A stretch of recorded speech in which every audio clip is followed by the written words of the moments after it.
'Twas the night before Christmas when all through the house not a creature was stirring, not even a mouse. The stockings were hung by the chimney with care, in hopes that St. Nicholas would soon be there.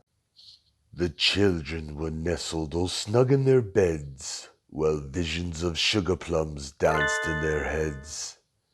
And Mamma in her kerchief and I in my cap had just settled down for a long winter's nap.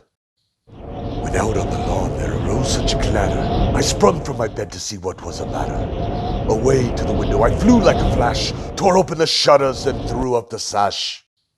The moon on the breast of the new fallen snow gave luster of midway to objects below.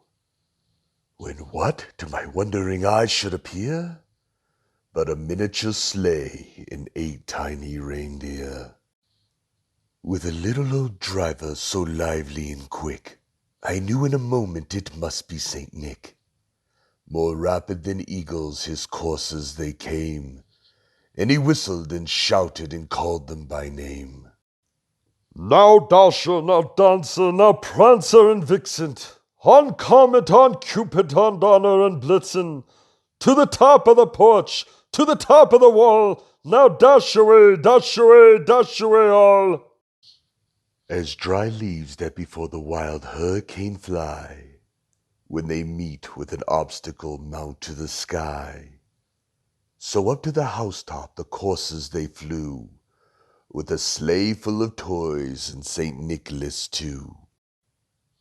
And then, in a twinkling I heard on the roof the prancing and pawing of each little hoof.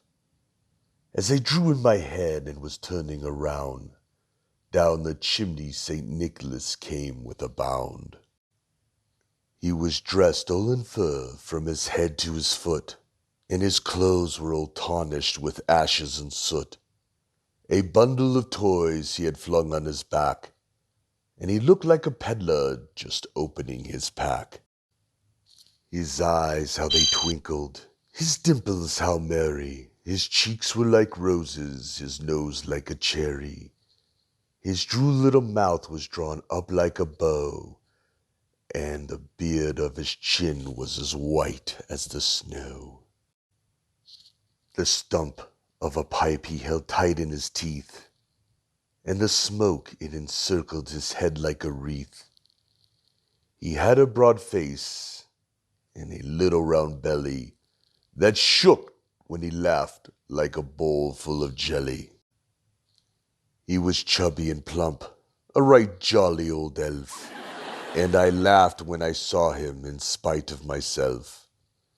A wink of his eye and a twist of his head soon gave me to know I had nothing to dread. He spoke not a word, but went straight to his work, and filled all the stockings, then turned with a jerk, and laying his finger aside of his nose, and giving a nod, up the chimney he rose. He sprang to his sleigh, to his team gave a whistle, and away they all flew like the down of a thistle.